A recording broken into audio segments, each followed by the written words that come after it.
Hey, what's up everybody? It's Lyds, and we're back for some more Thronebreaker, and last time we were heading over in this direction, and trying out this encounter here in which we ran into some kind of necromancer-like enemy, and we nearly beat them after several attempts.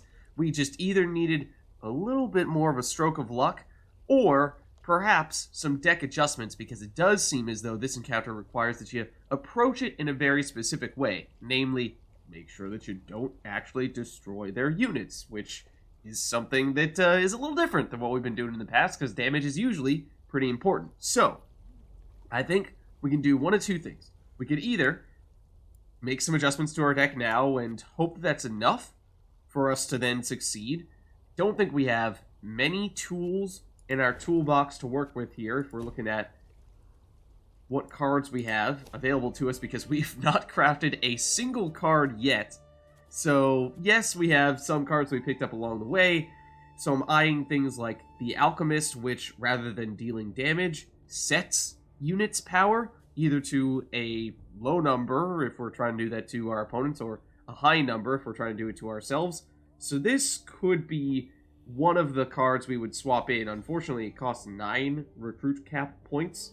So it's pretty expensive, and we are not right up against our recruit cap, but we are pretty darn close. So that doesn't mean, or it means at least, that we don't have too many options in terms of who we get rid of, because the ideal outcome would be we get rid of all of our damaging cards, like, say, cavalry, maybe even the bombers, or slingers, which we, if we were really careful, could play last time we were doing this encounter, but we needed to be, well, mindful that we don't accidentally destroy one of our opponent's cards. Similarly, I don't know if we could swap out our leader ability to something preferable, because in many cases our leader ability was just something we were thinking not worth using at all because it deals damage, which, again, was a bit of an issue against this encounter.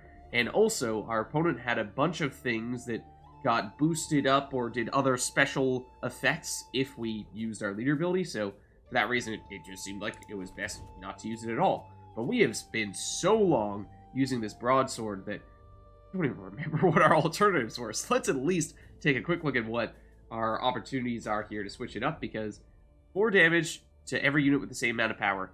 Yes, in terms of the amount of value per leader ability charge, might still be the best. That's probably why it has longest cooldown. So in some ways, this might be our best option to outvalue the value that they're getting whenever we use our leader ability, because, you know, if there are a bunch of units with the same amount of power, maybe it's worth more than the points they're generating, at least early on, before they start getting all those cards out there. Otherwise, Warhammer, move a card from our deck to the top and strengthen it by 3. Trigger all loyal abilities. I mean, it's only a 1-round encounter, so I don't really think that's gonna matter at all. The triggering loyal abilities part, I mean, if we got all Lyria and Scythemen down there, then maybe we could outpoint them at least at the very beginning of the encounter with the leader ability charge, but even that feels a little questionable. Then the longsword boosts an ally by 4, given 1 armor. That seems like that is also, or even weaker than the Warhammer, certainly the broadsword. So yeah, this seems like we're just not going to get enough value out of this. It's going to be better for our opponent than it is for us, so we're just never going to have a reason to use it. So yeah, I think we're still probably not going to use our leader ability all that often, but broadsword may still be the answer. So I don't think that is something we should change, but maybe the Alchemist, maybe the Scythemen, if we think that at least early on we might be able to outpoint them while using our leader ability charges. But most of our other cards are damage oriented, unless the other key thing we could do would be to swap out some of our trinkets here. Things like Becker's Dark Mirror, damaging the highest unit on the battlefield, has been something a little bit tricky to play around. Mandrake has been, I think, relatively fine. Playing a bronze unit from both of our decks is basically twice the value of a normal card, so that can probably stay. But I was thinking probably swap out Becker's Dark Mirror for no, not this one. Although highest ally. Okay, so that does come at pretty significant risk here. I mean, they are dealing damage to us. It's not all that often they're actually destroying our cards, but if we got to choose which unit we destroyed on our side, then we could probably get some solid value out of this, but I'm still not sure that's going to make a ton of sense, because there's always that risk we're going to have to destroy something big. I was thinking, no, Martyr and Bear might be preferable, because as I said, they are damaging us. They do have some sources of damage. Not always enough to outright destroy units, but if we have... I don't even think it's going to take that much to time this properly, or at least get a decent value out of this, and getting a big 22 power unit that does not deal damage is a great way to put up points without damaging our opponents and potentially destroying their units, which is what their entire setup is built around. So I think we probably try this. We do have some alternatives. Creating a bronze card, I mean, who knows how effective that's going to be. I think I was eyeing the Lyria and Merlot could also be good. Boost the lowest ally by the power of the highest ally. If our highest ally has a lot of power, then that could turn into something good. It's hard to know exactly what this is going to amount to, though. It's a little more uncertain relative to the Martyr and Bear, where you know you're going to get a 22 power unit. Some uncertainty as to how damaged the unit you're going to transform will be, but I think that's relatively simple to manage. So I think we go for this to replace the Becker's Dark Mirror.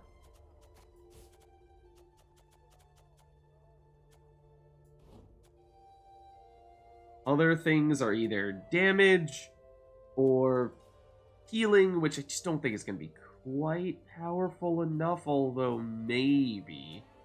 Similarly here. So, I mean, we could continue to switch some things around here if needed. But, like the Alchemist, we could probably... Well, you cost 9 apiece, which is just so expensive. We only have 3 recruit cap points remaining here. And we still have the... Where is... Xavier plus Rayla plus Reynard combo, which is not as potent as it might have been back in Molderwood, because we're not destroying Scoia'tael cards regularly, so Rayla's not going to be as strong, but it's still potentially a bunch of additional cards in 1 turn or 2 turns. So I think that is still something we'd like to keep. It's just that almost all of our bronze units are damage oriented. So the real answer is that we'd like to create additional bronze cards here to switch into our deck, and things like the Rivian Pikeman that I know was knocking really early on in the game, but in multiplayer Gwent, you're limited to 2 of a given type of card if it's a bronze unit, which would mean at best this is worth 6 points and thinning in that you're getting a relatively weak card out of your deck so that you don't risk drawing into it in the future rounds. However, because there is no limit to the number of bronze units you could have of the same kind that you could have in your deck in Thronebreaker, we could theoretically create 9 Rivian Pikemans in our deck. You play one of them, and in doing so, you summon the 8 others from your deck to that same row, and you immediately fill a row with Rivian Pikemen, in which case it's, 27 points? And there's some question as to whether you'd manage to have precisely 1 Pikeman in your hand and have the other 8 still staying in your deck in that case, but that's the kind of thing that could be a good way to generate points without actually risking destroying any of their cards. So that's the type of thing that could be of interest to us. Alternatively, Regiment Drummer, playing cards, again, just hoping that they don't actually deal damage, could be useful to us. Not a huge fan of the Arbalest in this instance, although it was great for us early on. Again, damage-oriented. So, those are the types of things that we would consider putting in. Oh, the other thing was Scepter of Storms caused us some issues because we definitely destroyed some cards this way.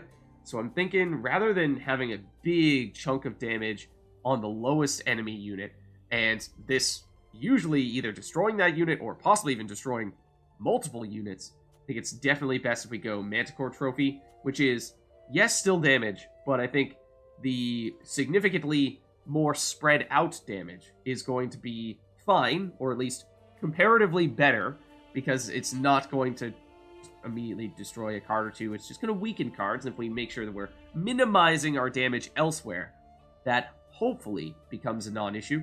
So I think we take you out and put you in. Otherwise, I mean, the Lyrian banner is based on powering up our leader ability, which, as we said previously, is not really something we want to focus on right now. So those are some relatively minor adjustments. Oh, let's actually put in the Alchemist, though. So we need to get rid of something that is kind of expensive, and the cavalry are 8 root cap points. That is a little surprising.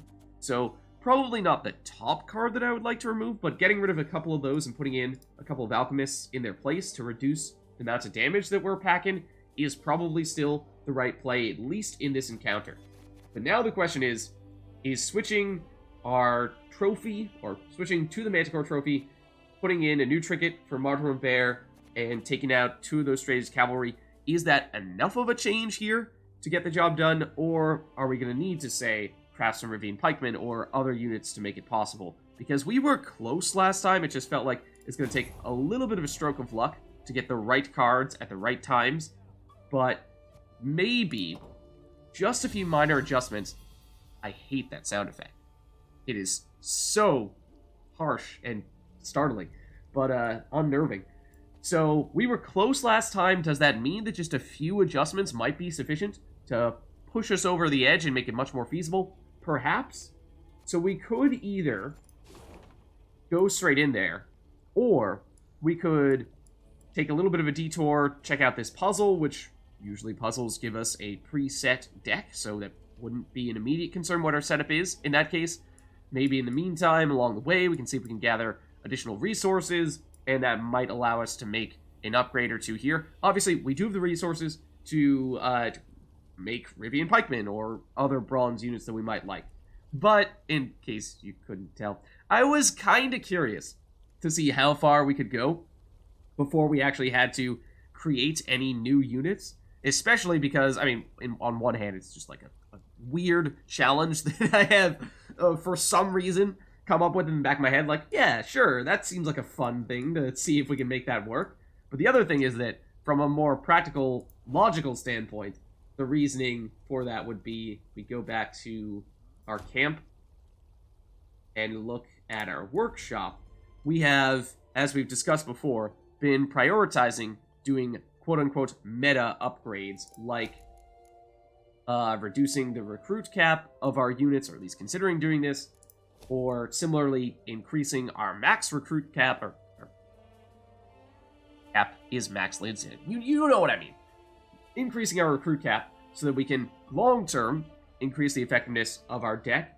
And so the idea there being that earlier we get this stuff done, especially like, you know, actually more than anything, things like, where were you? Is it even in this section? The part where we got the additional resources for finishing encounters, which I'm sure I've now moused over on several occasions. Huh. I did not even remember that we did not get this. I mean, we already see so much stuff show up on our map that it feels odd. But yeah, things like this, where decreasing the cost of creating units by 10%, you know, if we get upgrades like this before we create those cards, then that means that we are saving 10% on every single unit that we create. Or if we get subsequent ones, saving 20% of the gold cost, or whatever it might be. So, long term, that does pay off for us. It's just that we are deliberately, or at least consciously, taking a short-term downside in order to get a long-term greater benefit. Yeah, so those kinds of things, basically. So, I feel like... Why that sound? There, I guess, is still this thing here. I think when we reloaded our last checkpoint, it just bumped us back a little bit here. So... Oh, did we? Huh. Here's another thing we could do. We could also pray at this shrine, giving us high morale, making it so that we are a little bit higher power, even without doing damage. So that's another way we could potentially push ourselves over the edge there. I think I'd like to at least see what's going on in this direction, though. See if we can pick up any more resources that might help us get some other upgrades, or feel more comfortable making those unit purchases, although I'd really love if we could somehow find a way to make it through all of Edirn without crafting any additional units. I know. It's weird, but it's cool. Nilfgaard passed not long afore. They must be close. No doubt they already knock at Aldersberg's gate. We must make haste. Okay, and obviously, at this point, also worth mentioning, we're getting close to what appears to be the end of this area. I mean, we've been making up ground fairly quickly, I kind of, sort of suppose. Of course, we, lingered in some areas more than others, but I'm thinking we try out this puzzle. If it goes quickly, then we can try having another shot at this encounter here. Otherwise, we just see what is in this area. And we'll come back and we'll make sure that we go back and do those things either way. The events, the encounters that we have gone past. It just, on a few occasions, has seemed like, well, making some changes to our deck would be helpful. So maybe we wait until we have more resources to make that a little more feasible. Beautiful sword. Not a scratch on it. Huh? You act as if we haven't been taking part in the battle? I mean, is that what you're trying to suggest? Because that's incorrect. Our army showed well in the parade, but when it came down to it, it's of no real use to me. Take it if you'd like. Left in the fields, it'll go to waste. Huh? Oh, okay. Tiny bit of additional wood. Sure. Beautiful sword. Not a scratch on it. Alright, so not that that's a huge difference maker, but it is something, I suppose. Lots of resources down here. That looks like a Nilfgaardian to me. That's this sort of black, yellow, and red. That is the Edirnian colors there. But those are definitely Nilfgaardian uniforms. Is this... It is a puzzle. I was going to say, it looks an awful lot like a battle in that case. Usually, the puzzles are specifically, like monsters, for whatever reason. Not sure if that's just a random coincidence or not, but... Okay, well, let's see what the deal is here, perhaps.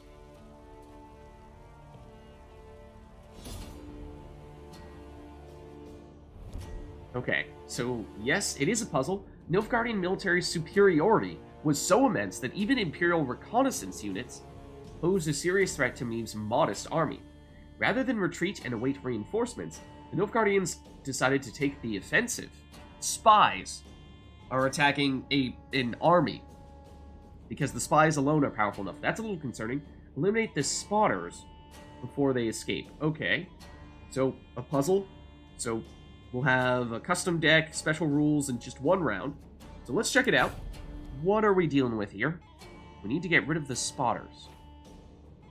Okay, just one round. Oh, we have spotters on our side as well, excuse me? What is their deal? If a unit appears in this row, this unit becomes alerted. If alerted, move one row away from the opponent every turn. On turn start, if no rows are left to move, escape and raise the alarm. So it sounds like I interpret that to mean this spotter that we're currently looking at will escape at the end of this turn, and then every other spotter will move one row in that direction. So this is top priority to remove, then this one, then this one, then this one, I think. So let's see. This is really interesting. The Wagenburg, we could actually get these guys to move into its row, which would, of course, give it more armor and therefore give it more damage, which is odd. That also sets up the Lyria and Rivia with more units in the row, so that's cool. Huh.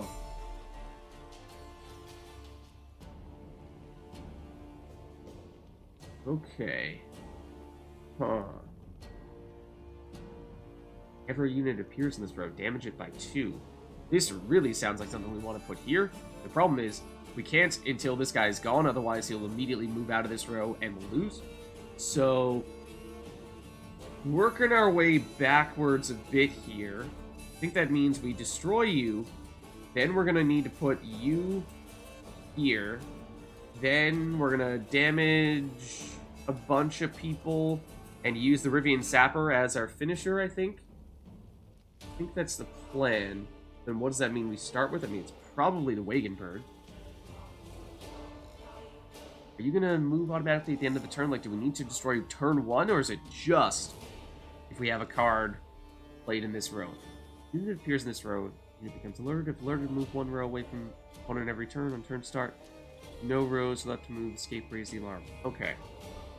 So I think...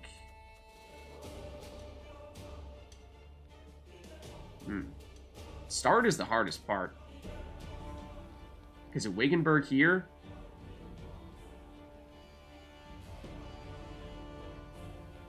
So Wagenberg here, Arbalist here to move this spotter into this row and give the Wagenberg additional damage. Then let's try that. So Wagenberg. That should alert you. Moving you. Yup. So then that does mean... Let's put us on a timer as soon as we do that. Are we going to have enough damage in time to take you out before you start moving? Initially, I was thinking we wanted to do an early pitfall trap for the whole damage unit by 2 whenever it appears in this row thing, which seemed like there was a lot of potential to damage every unit by 2 once it eventually gets to this row. But I'm not sure if that's so much what we're looking for as much as it's just the deploy, because... Just not sure there's time. So if we do this,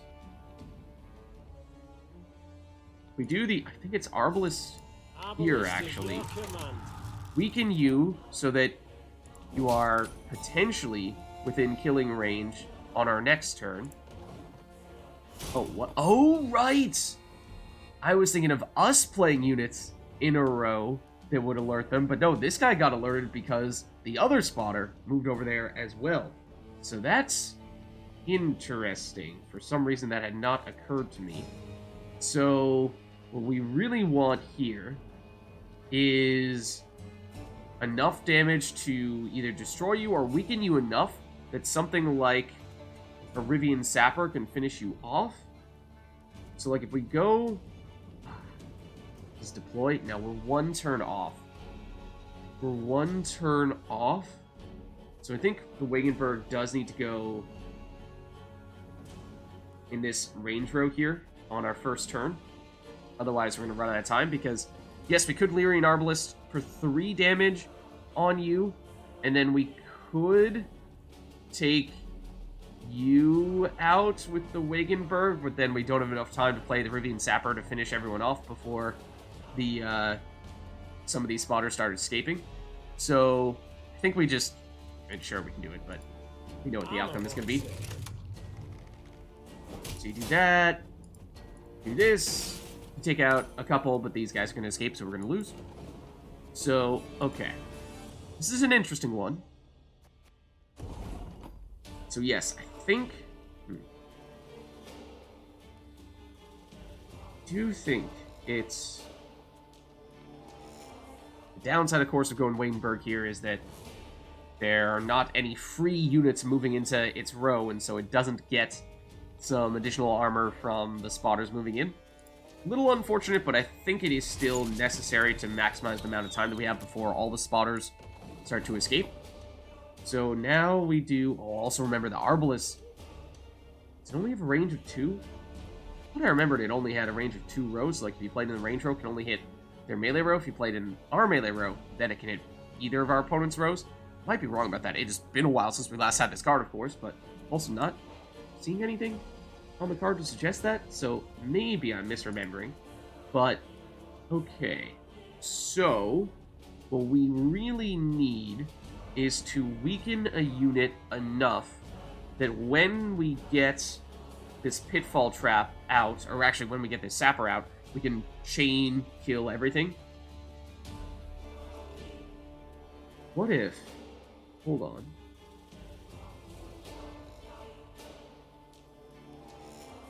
Is it worth Pitfall Trapping our melee row?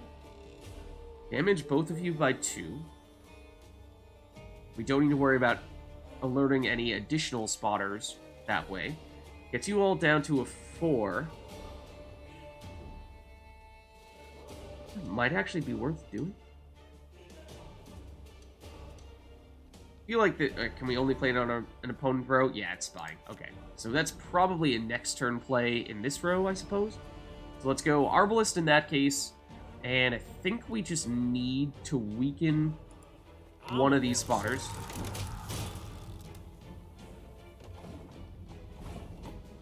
So, we just don't have enough time to play all these cards, do we? Unless we destroy something super quickly. Namely... No. Huh? Not like we have a leader building charge here, right? Because these guys will move to this row at the end of this turn, and then they'll move out on the next turn. So that means we have 2 more turns before somebody escapes, and we only have 3 more cards. And we have 3 more cards, so we don't have time to play one of them, unless we are quick to eliminate one of the quicker advancing spotters, which just is not currently doable. Can't play him. Oh, Wagenberg on our opponent's side of the board, can we? Do, put it here and get all the armor and damage when all these spotters move in this way and buy us a little more time? No, I don't think so. But, okay, so... we go Arbalest here, damage by 3, lower you to a 1. That means, yes, the Wagenberg can destroy you, but... okay, destroying 1 doesn't make a huge difference. If we can't then destroy all the other ones that are about to escape. Like, hold on. What if... don't think we want to do that. What if we hit you instead? Try to chain to the sapper? Chain kills for the sapper? But it's not like the damage increases, it's just 2 every time. It's not like it goes 2, 4, 6, 8. That means we need every unit to be weakened down to 2 power for this to work. So yeah, like how do we get enough time to do that? We just don't have that right now. Unless we, for some reason, actually don't need to chain these, and we're just looking for the 2 damage and 2 damage alone. Feels odd. We do this. You're lowered to a 2. 4. 4.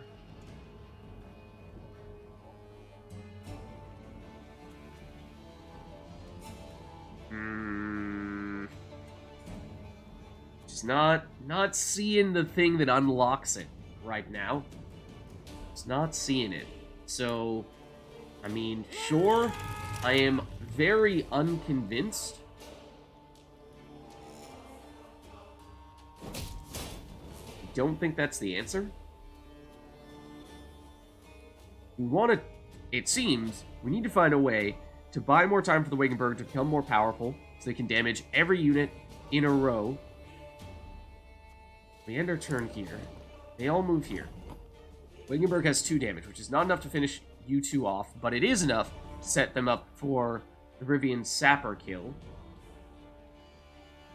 Except, we go Rivian Sapper. You can play it here. The order is very awkward for the Sapper and the Wagenberg, because you want to play the Sapper to give the Wagenberg additional armor to deal additional damage. However, this is a deploy ability, so you can't play it, activate the Wagenberg, and then trigger the Rivian Sapper, which is what I would ideally do. But that means we would need to go Wagenberg now, and unless 2 damage to everyone gets you down to 2, gets you down to 1. You're killable with Wagenberg, but you guys are at 4, and that is not killable. So, yeah, just something isn't adding up here, of course. So I think you do need to go Rivian Sapper. Don't you worry No, because it doesn't get any kills. You do this. You do this. You chain these kills. But this is the thing, is we need to somehow weaken these guys more than we have been doing, and Of course, the pitfall trap has to be the answer some way, somehow, but we just don't have enough time for that. So, we'll give this one more shot, but I'm a little bit stumped.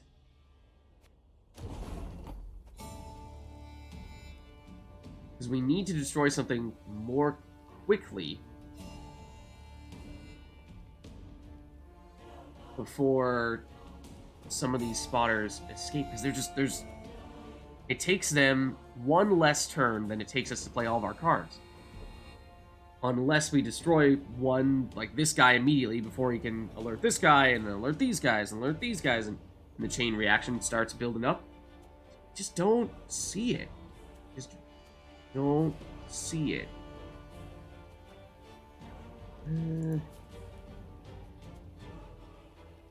We have been going Wagenberg first, but what if we do something different? Hold on. Now I know. The phrasing. Phrasing here is key. Assuming that this phrasing is accurate, a unit appears on this row. This unit becomes alerted. If alerted, move one row away from the opponent every turn on turn start. This is not a unit. This is an artifact. So assuming that this does not actually alert them, this trap, which I suppose is fitting that they would not notice a trap, we could play this in this row as we would like to have done. It does immediately damage you, which is not a huge deal, but it's going to damage every spotter that moves in here. And that may be just enough to give us the damage to finish these guys off with basically otherwise exactly the same setup that we did before, which was what? Wagenberg here. You're now alerted, you'll start moving. We go now Arbalist here. Damage you. Give the Wagenberg some armor. Then we go Arbalist again. And I think it's just get that guy. Then they all get damaged when this happens. Okay. And yes, the Wagenberg now can weaken everybody. Get them either dead or down to a 2, which means Sapper finishes them off. Okay. So yes, the key was the Pitfall Trap not being a unit. So it was not going to alert them, which I did not originally notice until I read the fine print. But, okay, and then I suppose we'll hit ourselves. But then we'll win. Then we'll win. Okay, so yes, an interesting one. They did just take a little bit of close attention to make sure that you find out what it takes to get the job done there. And that's why it seemed for a minute there like it was impossible. But no. Some clever phrasing was the trick to it.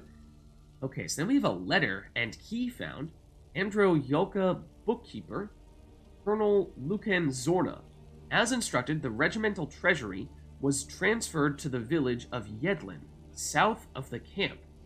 In order to minimize the chance of enemy interception, the chests have been concealed under the bridge.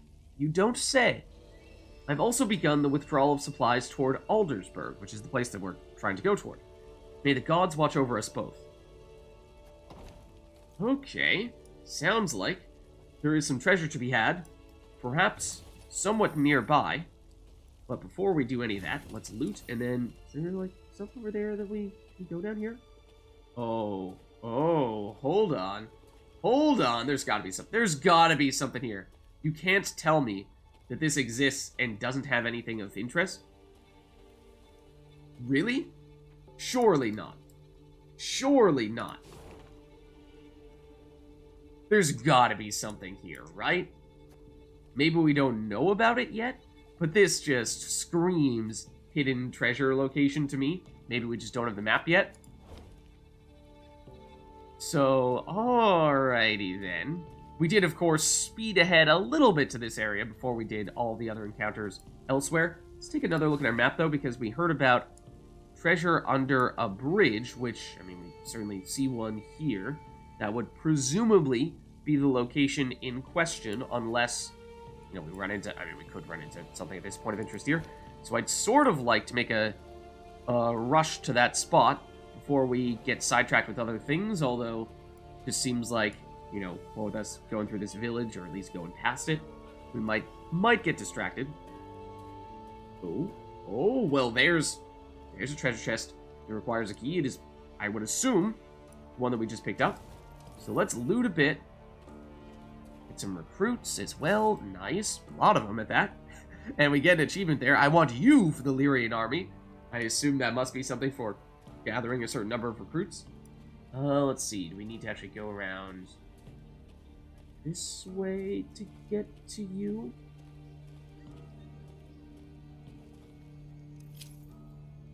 And what'll it be? Whoa, congratulations, you can use this avatar in the Gwent multiplayer card game. I think I recognize this character from Gwent multiplayer, although I do not from Thronebreaker. So I wonder if perhaps there might be a tie between the face we are seeing here and some of the encounters that we've not yet completed. So, alright, you have raised my suspicion. You have raised my suspicion. So the question is, I mean, that's obviously the chest that we just got unlocked from the key that we picked up from that puzzle area. But there was also mention of something under a bridge. So is there still something over here that might be of interest to us? Or are we done with all that now that we've found that chest? Not entirely sure. We, at the very least, have now this additional fast travel spot. But I do wonder. I'm just a little concerned that if we hop over this bridge that we're going to trigger a significant quest event of some variety, because if we continue on in this direction, we're getting very close to the end of Eddern, it seems. But let's just see if we can go under this way. Not really, no. This way, not really, no, unless it's like quite literally on the bridge, which is presumably where said quest event might trigger. It just feels like it's a dramatically placed bridge near the end of the zone where I would imagine something significant happens. But no, I mean, we did, of course, get the chest back in that area a little ways back, and so perhaps that's everything in that spot. So we do certainly still have some additional things. I just want to make sure that we don't accidentally miss the opportunity to go back and check out these points of interest that we just started to approach. This one that we might now have the right card set up in our deck to address, especially if we combine that with praying at this shrine. We also still have, ignore these pitfall traps over here, but there is something of interest at this point of interest. So I want to make sure that we don't miss out on those if we start rushing toward the end to this encounter. So I think rather than speeding through here, we should probably slow down a bit, make sure that we either check these things out or circle back to this point of interest and see if the changes that we made to our deck are sufficient. But either way, I think this is a good place for us to wrap up here, so thank you all for watching, hope you enjoyed the video, and I'll catch you next time.